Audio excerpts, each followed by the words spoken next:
ఈరోజు ఆంధ్రప్రదేశ్ 8వ తరగతి సాంఘిక శాస్త్రం హిస్టరీ సెమిస్టర్ టెక్స్ట్ బుక్‌లోని 10వ పాఠానికి సంబంధించిన పరీక్షను చూద్దాం. 10వ పాఠం స్వాతంత్రానంతర భారతదేశం. ఇందులో 272 నుంచి 277వ పేజీ వరకు. ముందుగా నేను ప్రశ్నలు చదువుతాను. మీరు కూడా ఆన్సర్లు రాయండి. లాస్ట్‌లో ఆన్సర్లు చూద్దాం. ఏ సార్వత్రిక ఎన్నికల సమయంలో నెహ్రూ మద్రాస్ ప్రెసిడెన్సీలోకి ప్రచారానికి వెళ్ళినప్పుడు మాకు ఆంధ్ర రాష్ట్రం కావాలంటూ నల్ల జెండాలు ప్రదర్శిస్తూ నినాదాలు చేశారు? A 1937, B 1952, C 1946, D 1947. ఏ సార్వత్రిక ఎన్నికల సమయంలో నెహ్రూ మద్రాస్ ప్రెసిడెన్సీలోకి ప్రచారానికి వెళ్ళినప్పుడు మాకు ఆంధ్ర రాష్ట్రం కావాలి అంటూ నల్ల జెండాలు ప్రదర్శిస్తూ నినాదాలు చేశారు? A 1937, B 1952, C 1946, D 1947. ముసాయిదా committee chairman A Nehru, B Rajaji, C Gandhi, D Ambedkar. ముసాయిదా committee chairman A Nehru, B Rajaji, C Gandhi, D Ambedkar. ఎవరు రాజ్యాంగ సభలో మాట్లాడుతూ దక్షిణ భారత ప్రజల తరపున హెచ్చరిక చేశారు? A TT Krishnamachari, B Ambedkar, C Rajaji, D Nehru. ఎవరు రాజ్యాంగ సభలో మాట్లాడుతూ దక్షిణ భారత ప్రజల తరపున హెచ్చరిక చేశారు? A TT Krishnamachari, B Ambedkar, C Rajaji, D Nehru. ప్రస్తుత పరిస్థితుల్లో భారతదేశాన్ని ఒక జాతిగా నిర్మించడమే మన అతి ప్రధాన అవసరం. జాతీయతా భావాన్ని పెంపొందించడానికి దోహదం చేసే ప్రతి అంశాన్ని స్వాగతించాలి. దీనికి విఘాతం కలిగించే ప్రతి అడ్డంకిని వ్యతిరేకించారు అని అన్నది? A Nehru, B Patel, C Gandhi, D Tilak. ప్రస్తుత పరిస్థితుల్లో భారతదేశాన్ని ఒక జాతిగా నిర్మించడం మన అతి ప్రధాన అవసరం. జాతీయత భావన పెంపొందించడానికి దోహదం చేసే ప్రతి అంశాన్ని స్వాగతించాలి. దీనికి విఘాతం కలిగించే ప్రతి అడ్డంకిని వ్యతిరేకించాలి అని అన్నది? A Nehru, B Patel, C Gandhi, D Tilak. విభిన్న భావాలను సమన్వయం చేస్తూ రాజ్యాంగం ఎన్ని రకాల జాబితాలను రూపొందించింది? A 4, B 2, C 3, D 5. విభిన్న భావాలను సమన్వయం చేస్తూ రాజ్యాంగం ఎన్ని రకాల జాబితాలను రూపొందించింది? A 4, B 2, C 3, D 5. గాంధేయవాది నాయకుడు తెలుగు మాట్లాడే వారికి ప్రత్యేక రాష్ట్రం కోసం ఆమర నిరాహార దీక్ష చేసి మరణించినది? A Potti Sriramulu, B Veeresalingam, C Kalluri Chandramouli, D Guttipati Brahmaiah. గాంధేయవాద నాయకుడు తెలుగు మాట్లాడే వారికి ప్రత్యేక రాష్ట్రం కోసం ఆమర నిరాహార దీక్ష చేసి మరణించింది? A Potti Sriramulu, B Veeresalingam, C Kalluri Chandramouli, D Guttipati Brahmaiah. అడవులు ఏ జాబితాలోని అంశం? ఏ కేంద్ర జాబితా, బి రాష్ట్ర జాబితా, సి మండల జాబితా, డి ఉమ్మడి జాబితా. అడవులు ఏ జాబితాలోని అంశం? ఏ కేంద్ర జాబితా, బి రాష్ట్ర జాబితా, సి మండల జాబితా, డి ఉమ్మడి జాబితా. రాజ్యాంగ పితామహుడిగా ప్రసిద్ధి చెందినది? A Patel, B Ambedkar, C Rangarajan, D Gandhi. రాజ్యాంగ పితామహుడిగా ప్రసిద్ధి చెందింది A Patel, B Ambedkar, C Rangarajan, D Gandhi. ఎప్పుడు భారత స్వాతంత్ర పోరాటంలో ప్రముఖ పాత్ర పోషించిన భారత జాతీయ కాంగ్రెస్ స్వతంత్రానంతరం ప్రధాన భాషా సమూహాలకు ప్రత్యేక రాష్ట్రాలను ఏర్పాటు చేస్తారని వాగ్దానం చేసింది? ఏ 1930లలో, బి 1940లలో, సి 1920లలో, డి 1910లలో. ఎప్పుడు భారత స్వాతంత్ర పోరాటంలో ప్రముఖ పాత్ర పోషించిన భారత జాతీయ కాంగ్రెస్ స్వతంత్రానంతరం ప్రధాన భాషా సమూహాలకు ప్రత్యేక రాష్ట్రాలను ఏర్పాటు చేస్తానని వాగ్దానం చేసింది? ఏ 1930లలో, బి 1940లలో, సి 1920లలో, డి 1910లలో.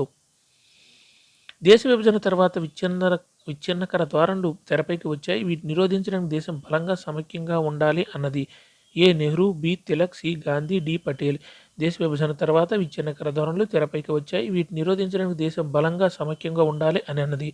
ఏ Nehru, B Tilak, C Gandhi, D Patel. ఉమ్మడి జాబితాలోని అంశాలపై ఎవరు బాధ్యత వహిస్తాయి? ఏ కేంద్ర ప్రభుత్వం, బి రాష్ట్ర ప్రభుత్వం, సి బ్రిటిష్ ప్రభుత్వం, డి కేంద్ర రాష్ట్ర ప్రభుత్వాలు. ఉమ్మడి జాబితాలోని అంశాలపై ఎవరు బాధ్యత వహిస్తారంటే ఏ కేంద్ర ప్రభుత్వం, బి రాష్ట్ర ప్రభుత్వం, సి బ్రిటిష్ ప్రభుత్వం, డి కేంద్ర రాష్ట్ర ప్రభుత్వాలు.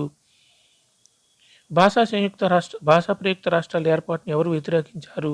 ఏ నెహ్రూ, బి వల్లభాయ్ పటేల్, సి పైవన్నీ, డి ఏ మాత్రమే. భాషా ప్రయుక్త రాష్ట్రాల ఏర్పాటును ఎవరు వ్యతిరేకించారంటే ఏ నెహ్రూ, బి వల్లభాయ్ పటేల్, సి పైవన్నీ, డి ఏ మాత్రమే.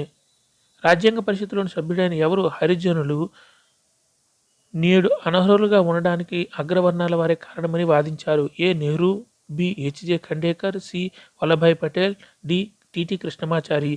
రాజ్యాంగ పరిషత్తులోని సభ్యుడైన ఎవరు హరిజనులు నేడు అనర్హులుగా ఉండడానికి అగ్రవర్ణాల వారే కారణమని వాదించారు. A Nehru, B HJ Khandekar, C Vallabhbhai Patel, D TT Krishnamachari. అందరూ ఆన్సర్లు రాశారా? ఓకే, ఇప్పుడు ఆన్సర్లు చూద్దాం. ఏ సార్వత్రిక ఎన్నికల సమయంలో నెహ్రూ మద్రాస్ ప్రెసిడెన్సీలోకి ప్రచారానికి వెళ్ళినప్పుడు మాకు ఆంధ్ర రాష్ట్రం కావాలి అంటూ నల్ల జెండాలు ప్రదర్శిస్తూ నినాదాలు చేశారు? కరెక్ట్ ఆన్సర్ బి 1952 సార్వత్రిక ఎన్నికల సమయంలో. ఏ సార్వత్రిక ఎన్నికల సమయంలో నెహ్రూ మద్రాస్ ప్రెసిడెన్సీలోకి ప్రచారానికి వెళ్ళినప్పుడు మాకు ఆంధ్ర రాష్ట్రం కావాలంటూ నల్ల జెండాలు ప్రదర్శిస్తూ నినాదాలు చేశారు? 1952 సార్వత్రిక ఎన్నికల సమయంలో. Correct answer B. ముసాయిదా committee chairman. Correct answer D Ambedkar. ముసాయిదా committee chairman Ambedkar. Correct answer D. ఎవరు రాజ్యాంగ సభలో మాట్లాడుతూ దక్షిణ భారత ప్రజల తరపున హెచ్చరిక చేశారు? కరెక్ట్ ఆన్సర్ ఏ టిటి కృష్ణమాచారి.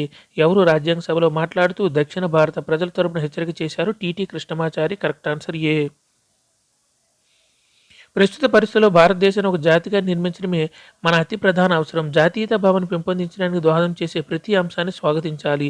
దీనికి విఘాతం కలిగించే ప్రతి అడ్డంకిని వ్యతిరేకించాలి అని అన్నది. Correct answer B Patel. ప్రస్తుత పరిస్థితుల్లో భారతదేశాన్ని ఒక జాతిగా నిర్మించడమే మన అతి ప్రధాన అవసరం. జాతీయత భావాన్ని పెంపొందించడానికి దోహదం చేసే ప్రతి అంశాన్ని స్వాగతించాలి. దీనికి విఘాతం కలిగించే ప్రతి అడ్డంకిని వ్యతిరేకించాలి అని అన్నది. Correct answer B Patel. విభిన్న భావాలను సమన్వయం చేస్తూ రాజ్యాంగం ఎన్ని రకాల జాబితాలను తయారు చేసింది? 3. Correct answer C. విభిన్న భావాలను సమన్వయం చేస్తూ రాజ్యాంగం ఎన్ని రకాల జాబితాలను తయారు చేసిందంటే 3. Correct answer C.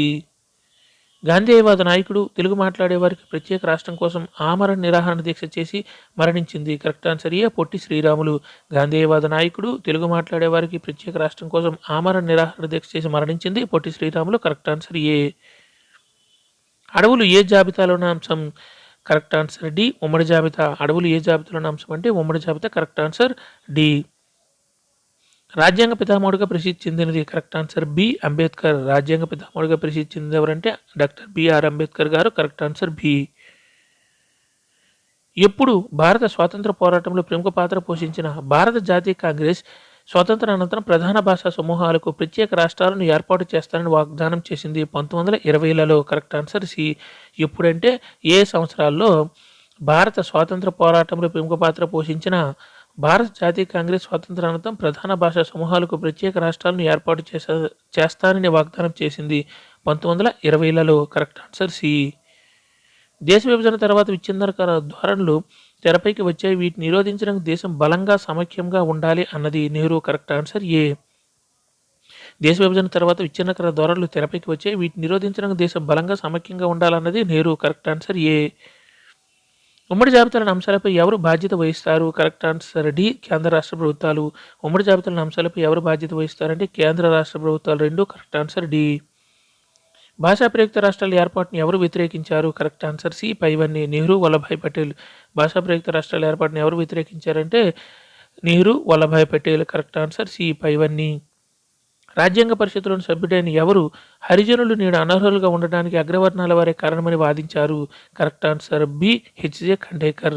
రాజ్యాంగ పరిషత్తులోని సభ్యుడైన ఎవరు హరిజనులు నేడు అనర్హులుగా ఉండడానికి అగ్రవర్ణాల వారే కారణమని వాదించారు? HJ Khandekar. Correct answer B.